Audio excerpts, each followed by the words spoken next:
नमस्कार। आज बात राजस्थान के दो बड़े ऐसे चेहरों की जो हमेशा सुर्खियों में बने रहते हैं, जो चाहे तो सत्ता को इस तरफ या सत्ता को उस तरफ धकेल सकते हैं और जिनके लिए जनता में भरपूर प्यार भरा है। जनता भी उनको उतना ही चाहती है जितना वो जनता को।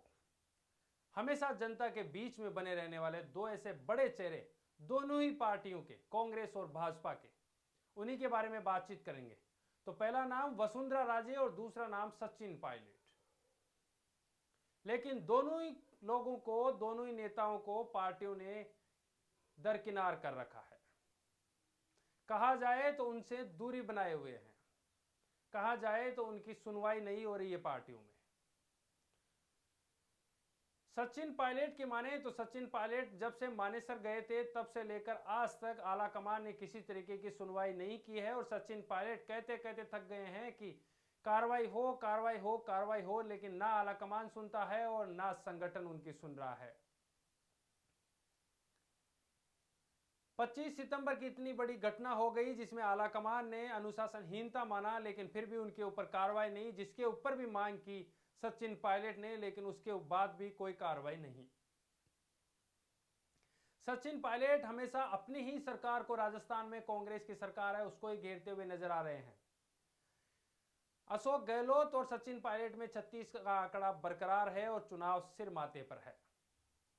वैसा ही हाल दूसरी तरफ भाजपा में वसुंधरा राजे का है। वसुंधरा राजे यानी कि पूर्व मुख्यमंत्री और जनता के बीच में इतनी लोकप्रिय कि उनके नाम पर राजस्थान में सरकार बन जाती है भाजपा की।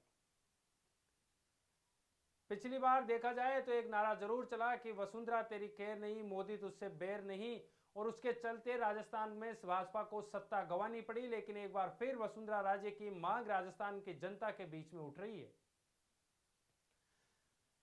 वसुंधरा राजे के समर्थक चाहते हैं कि वसुंधरा राजे इस बार मुख्यमंत्री का चेहरा हो और वसुंधरा राजे को चेहरा बनाकर मुख्यमंत्री भी राजस्थान में भाजपा का बनाया जाए, क्योंकि जनता को अब दूसरा बड़ा चेहरा कोई राजस्थान में मुख्यमंत्री के रूप में मिल नहीं रहा है जो कि सामने मुख्यमंत्री अशोक गहलोत को टक्कर दे सके। मुख्यमंत्री अशोक गहलोत दूसरी तरफ जनता के बीच में जाकर जनता की नब्ज टटोल रहे हैं, तो वहीं पर सचिन पायलट पर धीरे धीरे प्रहार भी कर रहे हैं, लेकिन अब इस बार सचिन पायलट पर कुछ बोलने से जरूर बच रहे हैं। आलाकमान भी यही सब कुछ देख रहा है सचिन पायलट के मामले में कि कौन अनुशासनहीनता कर रहा है। हालांकि सुखजिंदर सिंह रंधावा ने यह जरूर कहा था कि कार्रवाई होगी, और वो तब कहा जब एक दिन के अनशन पर सचिन पायलट बैठ गए थे और ये मांग कर रहे थे कि जिस सत्ता में हम जो वादे करके आए थे भ्रष्टाचार जैसे मामलों की जांच कराने को लेकर, वो जांच अब तक नहीं हुई, जबकि हम सत्ता में बने हुए हैं। सीधा उनका इशारा था वसुंधरा राजे के ऊपर, जिसको लेकर सचिन पायलट ने अनशन किया और जिसके बाद में लग रहा था कि इस बार कुछ राजस्थान में बड़ा होने वाला है। लेकिन एक बार फिर टाई टाई फिस। सचिन पायलट आलाकमान के पास गए, आलाकमान के पास बैठक हुई, बैठक के बाद में कमलनाथ की एंट्री और उसके बाद में सब कुछ शांत, वही डाक के तीन पात। लेकिन अब जनता यह कह रही है कांग्रेस के अंदर कि जब तक मुख्यमंत्री अशोक गहलोत और सचिन पायलट एक जगह नहीं आ जाते तब तक सत्ता रिपीट नहीं हो पाएगी। जनता ही क्यों, सचिन पायलट समर्थक विधायक भी अब यही कह रहे हैं, यही मांग कर रहे हैं कि सचिन पायलट जो कह रहे हैं वो कार्रवाई की जाए। राजेंद्र गुड्डा ने तो यह तक कह दिया था कि सचिन पायलट पर कोई माई का लाल कार्रवाई करके दिखाए, छट्टी का दूध याद दिला देंगे। सीधी चेतावनी आलाकमान को, लेकिन आलाकमान शांत बैठा है, कांग्रेस में कुछ नहीं कर रहा। धीरे धीरे हालांकि मुख्यमंत्री अशोक गहलोत जैसे ही जनता के बीच में जा रहे हैं, भीड़ उमड़ना शुरू हुई है। योजनाएं जो महंगाई राहत कैंप है उसके द्वारा जनता के बीच में जाकर जनता से जुड़ने की कोशिश जरूर की जा रही है। लेकिन मिला सचिन पायलट को क्या, मुद्दा यही है। सचिन पायलट को क्या मिला, पूर्व डिप्टी सीएम को क्या मिला, कुछ नहीं। मांग करते करते पूरे 5 साल हो गए और 2023 के चुनाव नजदीक है। और क्या दूसरी तरफ वसुंधरा राजे को कुछ मिलेगा? क्योंकि वसुंधरा राजे के समर्थक अब यही कह रहे हैं कि वसुंधरा राजे ने के चाहने से ही जो प्रदेशाध्यक्ष सतीश पूनिया थे उनको हटाकर उनके खेमे के सीपी जोशी को लाया गया है। लेकिन आपको बता दें कि सीपी जोशी किसी भी खेमे के नहीं हैं, वो आलाकमान के साथ जुड़े हुए हैं और आलाकमान की हर वो बातचीत लगातार जारी रखते हैं जो राजस्थान से जुड़ी हुई है। सीपी जोशी किसी भी खेमे के नहीं माने जाते। वो चित्तौड़गढ़ से दूसरी बार सांसद हैं और वो कह रहे हैं कि हमारी योजनाएं ऐसी है कि जिसके आधार पर हम सरकार में वापस आएंगे और कांग्रेस को यहां से उखाड़ फेंकेंगे।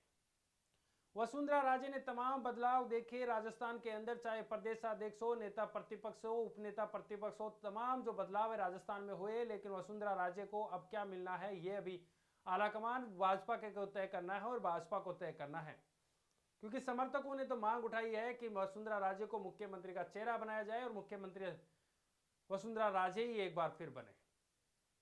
अब देखिए कैसी सिचुएशन में ये हो सकता है। भाजपा भी वसुंधरा राजे के चेहरे को अभी आगे नहीं लाना चाहती है, क्योंकि वो कह रही हैं कि नरेंद्र मोदी के चेहरे पर हम चुनाव लड़ेंगे, कमल के फूल पर हम चुनाव लड़ेंगे। लेकिन यदि जिस तरीके से मुख्यमंत्री अशोक गहलोत अब जनता के बीच में जा रहे हैं, योजनाएं गिनवा रहे हैं और योजनाओं के आधार पर सरकार रिपीट करवाने का दावा कर रहे हैं और ऐसा माहौल बन गया कि राजस्थान में कांग्रेस की सरकार आने वाली है और ऐसा लगने लग गया ऐसा कि राजस्थान में एक बार फिर कांग्रेस की सरकार रिपीट हो सकती है, उस समय भाजपा की क्या रणनीति होगी? तो रणनीति ये हो सकती है उस समय एक ऐसा चेहरा वसुंधरा राजे के रूप में जो राजस्थान की सत्ता में वापस भाजपा की एंट्री करवा सकता है, भाजपा की सरकार बनवा सकता है। क्योंकि जिस तरीके से वसुंधरा राजे लगातार ये कहती हुई नजर आई है कि जिस तरीके से अशोक गहलोत, जो मुख्यमंत्री अशोक गहलोत है राजस्थान के जो सरकार है, उन्होंने कोई काम राजस्थान में नहीं किए हैं, तो आने वाले समय में वसुंधरा राजे ही एक वो चेहरा होगा जो राजस्थान में भाजपा को वापस सत्ता में ला सकता है। क्योंकि राजस्थान में परिपाटी चली आई है कि एक बार भाजपा और एक बार कांग्रेस, तो वो चेहरा होगा वसुंधरा राजे और वो चेहरा दमकम, वो रखता भी है दमकम कि राजस्थान में सरकार को, भाजपा की सरकार वो बना सके और भाजपा को वापस जीत दिलाकर राजस्थान में एक बार फिर ला सके। ऐसे के लिए वसुंधरा राजे के चेहरे को भी दूर रखा गया है, क्योंकि भाजपा भी चाहता है कि कोई ऐसा कार्ड हो हमारे पास कि कोई सिचुएशन ऐसी बन जाए तब उनको आगे लाया जाए। अभी चुनाव कैंपेन कमेटी के अध्यक्ष का चुनाव भी होना अभी बाकी है, यानी कि चुनाव कैंपेन कमेटी के अध्यक्ष के रूप में किसी को चुना जाना बाकी है। तो कहा जा रहा है कि अब उसके रूप में पूर्व मुख्यमंत्री वसुंधरा राजे को चुना जा सकता है, और यदि ये किया जाता है तो फिर स्पष्ट हो जाएगा कि एक बार फिर मुख्यमंत्री वसुंधरा राजे को पूर्व मुख्यमंत्री वसुंधरा राजे को चेहरा बनाया जा सकता है राजस्थान में भाजपा का, और एक बार फिर उनके चेहरे पर चुनाव लड़ा जा सकता है, या चेहरा बनाए नहीं बनाए लेकिन मुख्यमंत्री के रूप में वसुंधरा राजे को चुना जा सकता है। दूसरी तरफ सचिन पायलट अब आखिरकार थक हार गए हैं, क्योंकि उनका कहना है जरूर है कि हम लड़ाई लगातार लड़ते रहेंगे, लेकिन उनके जो समर्थक विधायक हैं धीरे धीरे वो भी अब डावाडोल होने लगे हैं। चाहे रामेश्वर डूडी की बात कर ले, चाहे अन्य कोई विधायक है उनकी बात कर ले, धीरे धीरे वो भी पीछे पैर खींचने लगे हैं। सचिन पायलट भले ही लगातार संघर्ष कर रहे हो, राजस्थान में युवा उनको चाहते हो, उनकी पकड़ जो है वो मजबूत हो और वो राजस्थान में कई सीटों पर अपना प्रभाव रखते हैं। 50 से 55 सीटें ऐसी हैं जहां पर गुर्जर समाज, गुर्जर बाहुल्य सीटें हैं और वो सत्ता यानी कि सीट में फेरबदल करवाने की पूरा माजरा रखते हैं और जहां पर परिवर्तन कर सकते हैं। 50 से 55 सीटें ऐसी है जहां पर गुर्जर समाज प्रभुत्व रखता है और अपने दमकम पर वहां की सीट जिताने और हराने का फैसला करता है।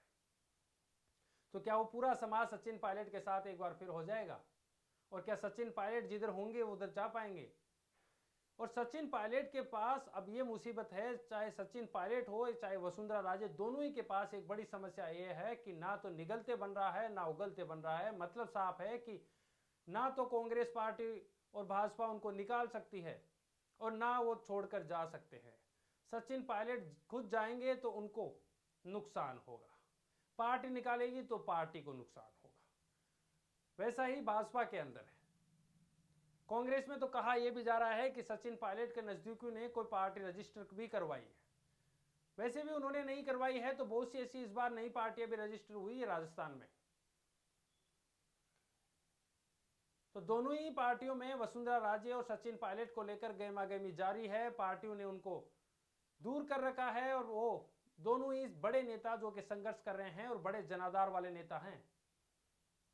अब वो क्या करेंगे ये भविष्य के गर्भ में छुपा है। लेकिन तीसरी पार्टी हनुमान बेनीवाल जो कि रालोपा से सांसद भी हैं, गठबंधन करके राजस्थान से भाजपा के साथ गठबंधन करके नागौर से सांसद बने थे। उनकी राष्ट्रीय लोकतांत्रिक पार्टी के सुप्रीमो भी हैं वो हनुमान बेनीवाल।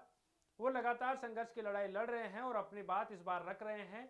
उन्होंने साफ स्पष्ट ये भी कर दिया है कि वो इस बार कांग्रेस और भाजपा किसी के साथ भी गठबंधन नहीं करेंगे। तो ये तय माना जाए कि इस बार वो किसी अन्य पार्टी के साथ गठबंधन करके चुनाव लड़ेंगे, चाहे वो आम आदमी पार्टी हो, बसपा हो या अन्य कोई भी पार्टी हो, जिनके साथ चुनाव लड़ेंगे। और उन्होंने अभी कार्यकारिणी भी भंग कर दी थी, जिसके बाद में वापस वो कार्यकारिणी गठित भी करेंगे चुनाव से पहले। हनुमान बेनीवाल राजस्थान में ये कह रहे हैं कि दोनों ही पार्टियां जो हैं वो मिलाजुली की सरकार चलाती है इस बार, इसलिए इस बार तीसरी पार्टी को मौका दिया जाए। और तीसरी पार्टी कौन सी होगी, रालोपा के साथ गठबंधन किसका होगा, ये तमाम तस्वीरें कुछ ही समय में साफ हो जाएगी। तीन बड़े नेता हनुमान बेनीवाल, सचिन पायलट, वसुंधरा राजे और किरोड़ीलाल मीणा भाजपा में जो अकेले दम पर लड़ाई लड़ते हैं। किरोड़ीलाल मीणा वो नेता जो कि बड़ी बड़ी सरकारों को घुटने टेकने पर मजबूर कर देते हैं, वो भी इस बार भाजपा में बने हुए हैं। हालांकि अपनी पार्टी के खिलाफ वो जरूर कई बार बोल देते हैं, चाहे जिस तरीके से सतीश पूनिया के खिलाफ उन्होंने बयान दिया हो या फिर पिछली बार जिस तरीके से रामप्रसाद मीणा की मौत के बाद में उनसे जब पूछा गया कि आपके पार्टी के नेता नहीं पहुंचे, तो उन्होंने कहा कि पार्टी की स्थिति आप देख ही सकते हैं कैसी है। तो ये तीन चार नेता जो राजस्थान में बड़ा जनाधार रखते हैं और आने वाले चुनाव में महत्वपूर्ण भूमिका भी निभाएंगे। आने वाले समय में क्या होगा ये तो देखने वाला होगा, लेकिन आप बने रहिए हमारे साथ, अगला कार्यक्रम फिर लेकर हाजिर होंगे। तब तक के लिए जय हिंद, जय भारत। यूट्यूब पे देख रहे हैं तो सब्सक्राइब कीजिए, फेसबुक पे देख रहे हैं तो लाइक और शेयर करना बिल्कुल मत भूलिए। जय हिंद, जय भारत।